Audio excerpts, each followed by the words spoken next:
하박국서의 주제 말씀은 오직 의인은 믿음으로 말미암아 살리라. 하박국 2장 4절의 말씀입니다. 이 말씀에서 가장 중요한 말은 살리라 하는 말씀입니다. 세상 사람들은 물질이 있어야 산다고 말합니다. 권력을 의지해야만 산다고 말합니다. 하지만 성경은 나의 의인은 하나님의 사람은 구원받은 하나님의 백성은 믿음으로 삽니다. 그렇습니다.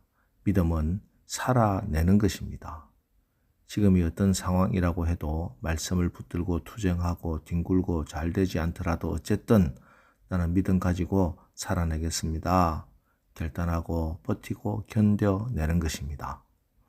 하나님, 저는 지금 당장 돈이 없어도 건강이 나빠도 환경이 열악해도 그런 것 없어도 하나님, 저는 그저 믿음 한 가지만 가지고 이렇게 악하고 허망하고 정글 같은 세상을 살아가 보겠습니다. 결단하고 진실로 그렇게 살아가는 사람이 의인이요 하나님 나라 백성입니다. 이렇게 우리가 믿음으로 살아갈 때 우리에게 하나님께서 역사하십니다. 그것이 부흥입니다. 그래서 하박국 3장 2절 여호와여 내가 주께 대한 소문을 듣고 놀랐나이다. 여호와여 주는 주의 일을 이 수년 내에 부응하게 하옵소서. 이 수년 내에 나타내시옵소서. 진노 중에라도 긍휼을 잊지 마옵소서. 이 말씀이 나옵니다. 무슨 말씀입니까? 우리가 눈에 보이는 당장 느껴지는 그런 상황과 환경에 관계없이 믿음으로 살아갈 때 우리 가운데 부흥의 역사가, 믿음의 역사가 일어난다는 것입니다. 이 부흥이, 그 믿음의 역사가 무엇입니까? 교회 출석 인원이 배가 되고 3배가 되는 것입니까? 수백억짜리 예배당을 짓는 것입니까? 아닙니다. 그런 것이 없어도 상황이 여전히 나아지지 않아도 그럼에도 불구하고 하나님으로 인해 감사하고 기뻐할 수 있는 것, 이것이 부흥이고 이것이 믿음의 역사입니다. 지금 이 고백을 하는 하박국의 삶의 환경은 도저히 감사할 수 없는 상황입니다. 기뻐할 수 없는 상황입니다. 지금 하박국 앞에 놓여 있는 상황이 얼마나 비참했던지 오늘 본문 3장 16절에 내가 들었으므로 내 창자가 흔들렸고 그 목소리로 말미암아 내 입술이 떨렸도다. 무리가 우리를 치러 올라오는 환난 날을 내가 기다림으로 썩이는 것이 내 뼈에 들어왔으며 내 몸은 내 처소에서 떨리는도다 하고 고백합니다. 지금의 현실은, 지금의 상황은 창자가 흔들리는 두려운 상황입니다. 입술이 떨리고 뼈가 썩는 것 같은 고통의 현실입니다. 그래서 이 하박국의 기도는 조용히 눈 감고 묵상하며 드리는 기도가 아닙니다. 흔히 기도는 눈을 감고 하는 것이라고 생각하기 쉬운데 오늘 하박국의 기도는 두 눈을 부릅뜨고 눈물이 흐르는 두 눈을 부릅뜨고 창자가 끊어지듯 뼈가 녹아내리듯 드리는 간절한 기도입니다. 흔히들 문제를 만나면 그냥 술 한잔 먹고 눈 감아버리는 사람이 있지요. 아닙니다. 문제는 도피하고 덮어두는 것이 아닙니다. 두 눈을 부릅뜨고 현실의 아픔을 직시해야 합니다. 고통의 한가운데 서서 아픔을 느끼는 것입니다. 바로 그 문제를, 우리가 당하는 이 고통의 이유를, 무엇이 하나님의 축복의 통로를 막아서고 있는지 분명히 직시하고 회개해야 합니다. 우리 인간들이 하나님 앞에서 무슨 짓을 해왔는지, 어떻게 하나님의 창조 질서를 파괴시키면서 살아왔는지, 한국교회가 어떻게 예배를 드리고 있었는지 그 문제를 똑바로 바라볼 수 있어야 합니다. 철저하게 회개하고 돌이켜야 합니다. 그리고 이제 눈을 들어서 하나님을 바라보고 기도하는 겁니다. 이 문제를 알고 계시는 분, 이 문제를 능히 해결할 수 있는 그분, 우리의 고난을 알고 계시는 분, 우리의 고통을 해결할 수 있는 그분, 전능하신 하나님을 바라보는 것입니다.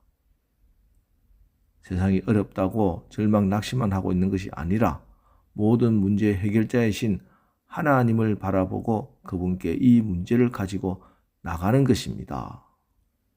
이렇게 기도할 때 하박국 선지자의 결론입니다. 17절 비록 무화과 나무가 무성치 못하며 포도나무에 열매가 없으며 감람나무에 소출이 없으며 밭에 식물이 없으며 우리의 양이 없으며 외양간에 소가 없을지라도 6가지가 없다고 고백합니다. 아이는 말썽만 부리고 장바구니 물가는 오르고 결제는 밀리고 경제는 도탄에 빠지고 정치는 여전히 혼란스럽고 그렇기 때문에 이 모든 것이 회복된 다음에 하나님 앞에 나아가 기뻐하겠다 하는 것이 아닙니다. 여전히 지금의 환경은 조금도 나아진 것이 없습니다. 나아질 기미도 없습니다. 그럼에도 불구하고 이어지는 18절 말씀, 나는 여호와로 말미암아 즐거워하며 나의 구원의 하나님으로 말미암아 기뻐하리로다. 예, 이것이 부흥이고 이것이 믿음의 역사입니다. 유명한 심리학자인 레오 버스칼글리아 교수는 자신의 저서에서 어머니에 대해서 이런 추억을 소개합니다. 아버지의 사업이 파산했던 날, 어머니는 자신의 보석 목걸이를 팔아서 저녁에 잔치를 여셨다는 겁니다.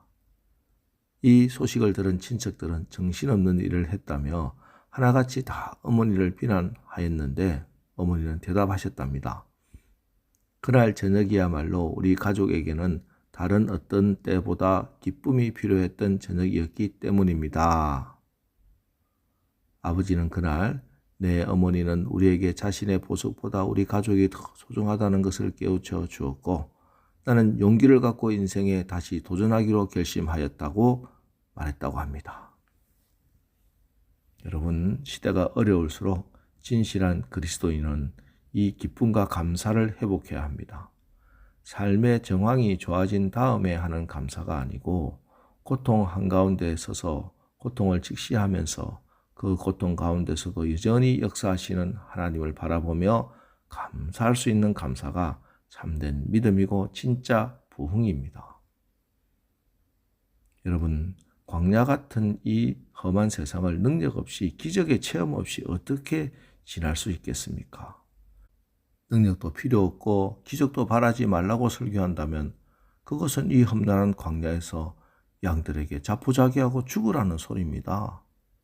성경이 말씀하는 가장 큰 능력, 진짜 부흥은 어떤 상황에서도 염려하지 말고 감사하며 기도할 때 하나님의 평강이 그리스도 예수 안에서 우리의 마음과 생각을 지켜주시는 것, 감사하는 믿음, 감사의 기도, 감사의 능력을 말씀하는 것입니다.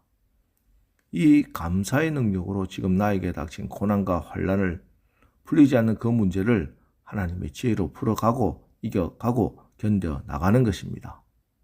그때 죽어가던 것들이 다시 살아나고 병들고 약하던 것이 치유함을 받고 강건해지고 잃어버렸던 것 하나님이 다시 찾아주시고 회복하는 것을 체험하는 것입니다. 이것이 감사의 능력이고 감사의 기적입니다. 그러니 이제 오늘 하루도 또 이번 한 주간 아니 우리 평생에 감사함으로 감사의 믿음으로 감사의 능력으로 믿음의 정상 신앙의 정상에 우뚝 서는 우리 모두가 되시기를 주님의 이름으로 축원합니다.